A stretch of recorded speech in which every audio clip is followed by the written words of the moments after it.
মা, কোথায় তুমি? আমি তো লুকিয়ে আছি, তুমি আমায় খুঁজবে না মা?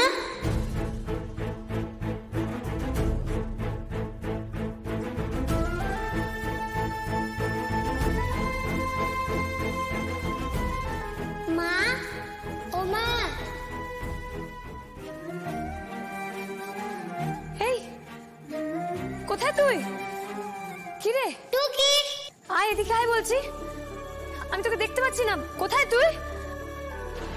আমি তো লুকিয়ে আছি, তুমি আমায় খুঁজবে না মা? কোথায় লুকুলি তুই বল, আমি তোকে ঠিক খুঁজে বের করবো। আমি তোকে দেখতে পাচ্ছি না তো, কোথায় তুই বল?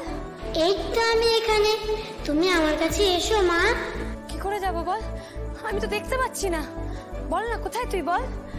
দেখ, মায়ের কাছে আয় বলছি, আমি দেখতে পাচ্ছি না, তুই আমায় দেখতে পাচ্ছিস। আয় না, আয় আমার কাছে আয়। তুমি আমার কাছে এলে না মা? আমি তো তোকে দেখতে পাচ্ছি না মা, তুই কোথায় বল। কিচ্ছু দেখতে পাচ্ছি না মা, খুব অন্ধকার। কোথায় তুমি? ভয় লাগছে আমার। ভয় পাবি না একদম, তুই বল না কোথায় গেলে তোকে পাবো। আমি তোকে ঠিক খুঁজে বের করবো, আমি তোকে মোটেই অন্ধকারে থাকতে দেবো না, শোনা? মা, আমার খুব ভয় করছে, তুমি আমার কাছে আসবে না? আমাকে অন্ধকার থেকে বের করে তোমার কাছে নিয়ে যাবে না মা? মা, ও মা, আমি নিয়ে যাও মা। কোথায় তুই বল না, তুই কেন অন্ধকারে থাকবি, আমি তো আছি, বল না কোথায়। আমি তোকে দেখতে পাচ্ছি না, আমি দেখতে পাচ্ছি না, আমি তোকে দেখতে পাচ্ছি না, আমি দেখতে পাচ্ছি না তোকে। কোথায় তুই, কোথায় তুই? যাস না, যাস না। ঠাম্মি, ঠাম্মি দেখো কে এসেছে। ও আমাকে মা বলে দরজায় এসে দাঁড়িয়েছে। ঠাম্মি, তাই নাকি? ও কোত্থেকে এলো? ওর কি জ্ঞান নেই নাকি? না মা, ওর জ্ঞান নেই। কোথা থেকে এসেছে জানি না, তবে বাড়ির সামনে মানে দরজার কাছে এসে একেবারে লুটিয়ে পড়ে অজ্ঞান হয়ে গেছে। আনন্দী দরজা খুলেছিল। আমি জানি না ঠাম্মি, ও কোথা থেকে এসেছে, ও কে আমি জানি না। আমি শুধু এইটুকু জানি, আমি ওকে এইভাবে অন্ধকারে হারিয়ে যেতে দেবো না। ওকে আমি আগলে রাখবো। ও আমার কাছে এসেছে না, ওকে মা বলে ডেকেছে। এই তো জ্ঞান ফিরছে মনে হচ্ছে।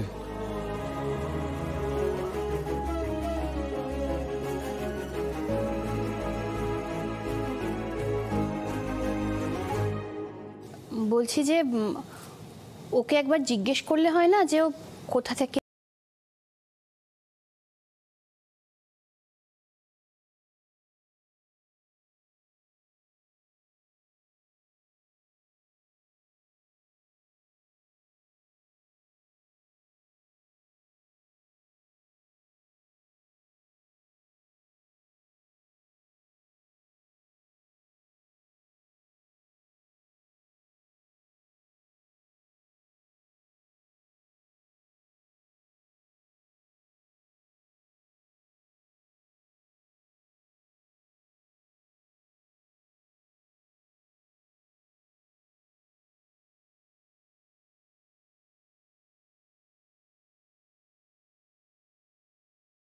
মনে আছে? হারিয়ে যাবে কেন, ও তো আমার কাছে এসেছে থাকবে বলে, তাই না?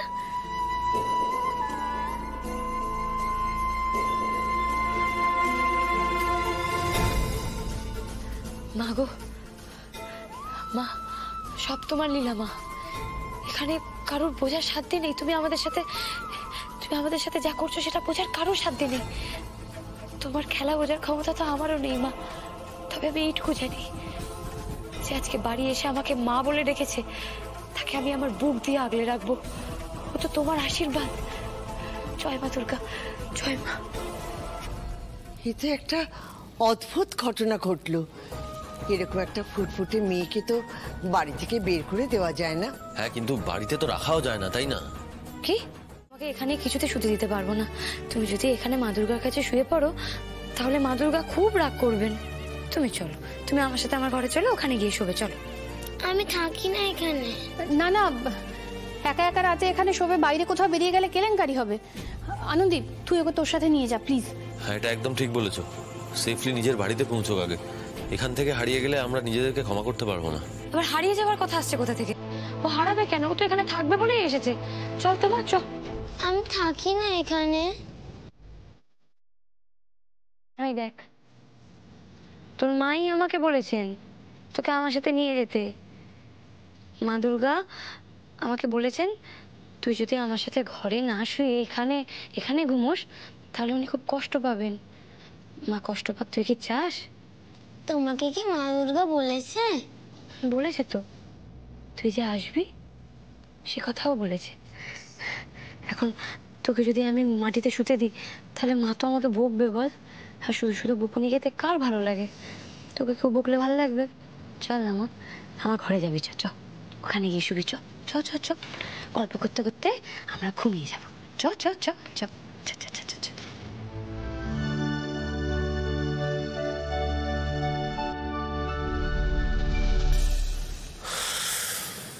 কি বলবো এটাকে আমি জানি না।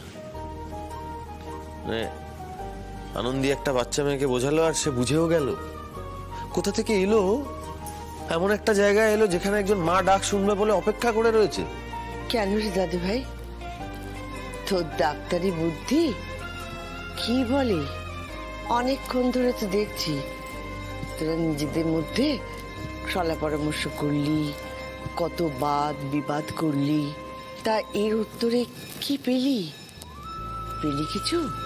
তাহলে বল দেখি, এই বাড়িতে উমা কেন এলো? কেন এ বাড়িতে মেয়েটা এসেছে তার উত্তর হয়তো আমাদের কারোর কাছেই নেই, কিন্তু আমার না একটা প্রশ্ন মাথায় ঘুরছে। মায়ের ইচ্ছের উপর প্রশ্ন করছো বড় বৌমা? না, কেউ প্রশ্ন করো না। মা যখন বলেছেন তখন বিনা প্রতিবাদে গিলোটিনে মাথা দিয়ে দাও।